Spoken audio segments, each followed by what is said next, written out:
So which manufacturer makes the better small tablet? I'm Taylor Martin, this is Pocketnow, and this is the Samsung Galaxy Tab Pro 8.4 versus the iPad mini with Retina display.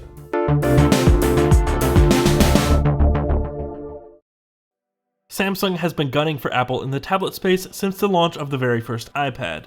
The miniature tablet space, however, is one area Samsung actually has more experience than Apple, and Samsung is finally beginning to close the gap. The question is, has it finally done so? Let's take a few minutes to find out. The hardware situation is par for the course when comparing any mobile devices from Samsung and Apple.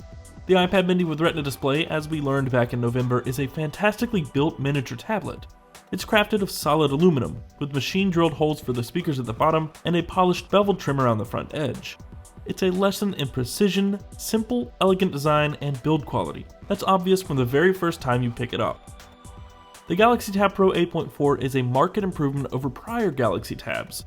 As with many of its recent products, Samsung has finally and thankfully moved away from the hyperglaze finish, and the entire Tab Pro lineup features the same faux leather backing found on the Galaxy Note 3 and Note 10.1 2014 edition.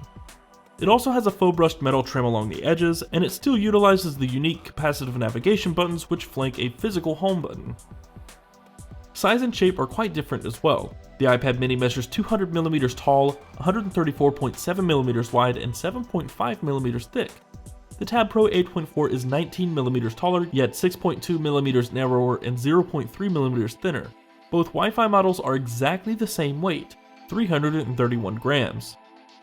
For one-handed use, we found the Tab Pro 8.4 easier to hold, and it feels more natural to use in either landscape or portrait than its 10-inch Android counterparts, despite the physical navigation buttons. And specs are, per usual, nothing alike.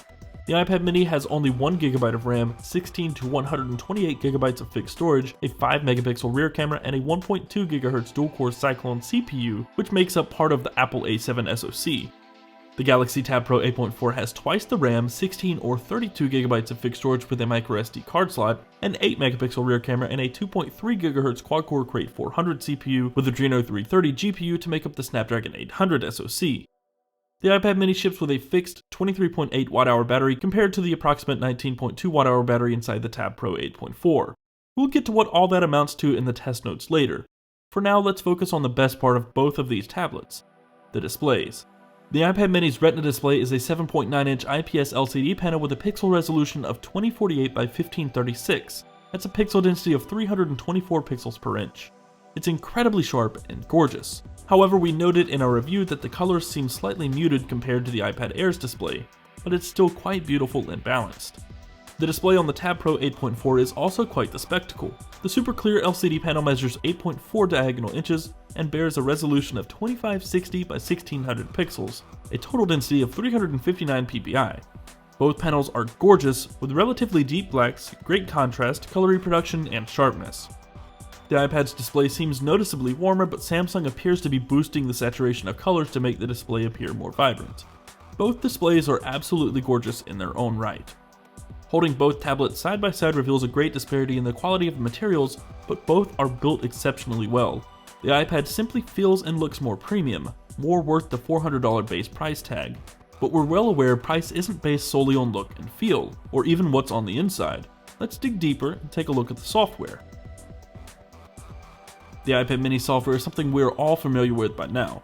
Outside appearance, it hasn't changed all that much. It's running the latest version of iOS, version 7.1 as of today, and features exactly what you would expect: a wall of icons on the home screen, the new and very useful control center, a questionable notification center, and an app switcher accessed by double tapping the home button.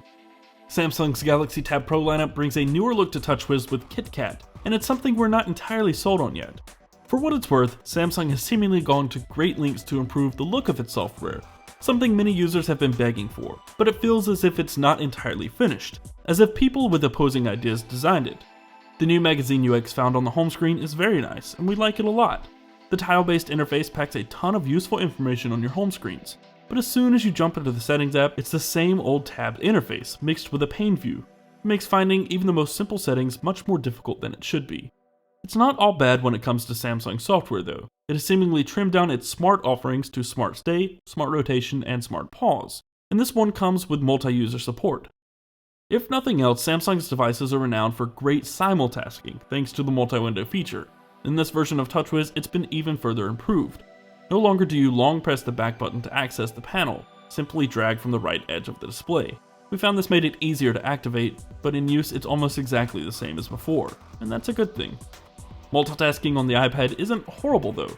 There's no way to make use of the larger display, no side-by-side apps, but you can use the very helpful gestures to speed up the task switching. A 4-finger swipe up reveals the app switcher, and swiping left or right with 4 fingers will chronologically switch between the most recent apps, and a 5-finger pinch will take you back home.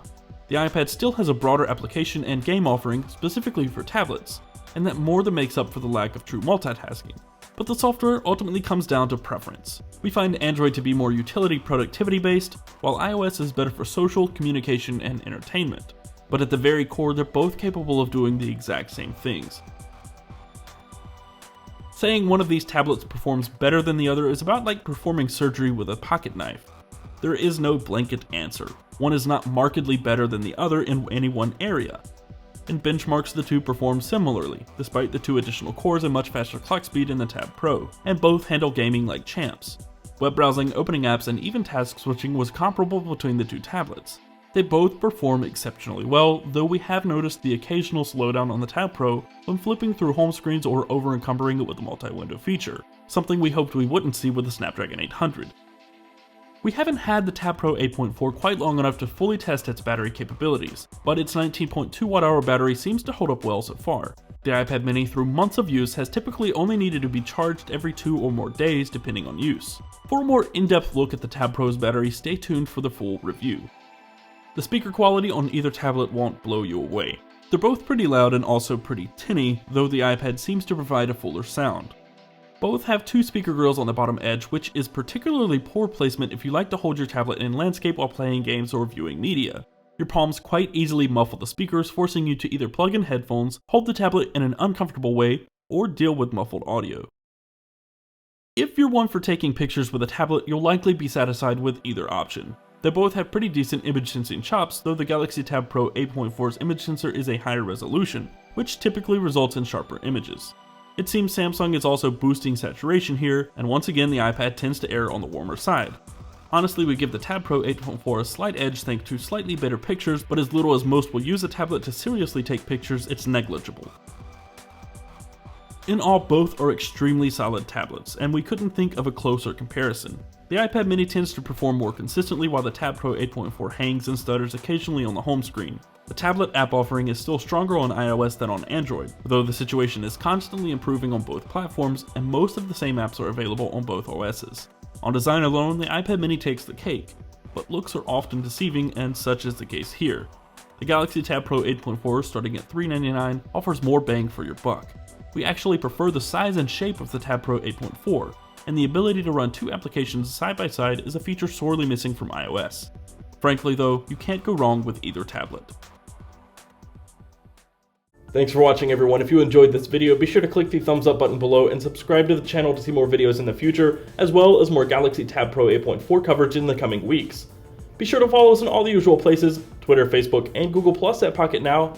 I'm Taylor Martin. You can find me on Twitter at CasperTech, and I will see you next time.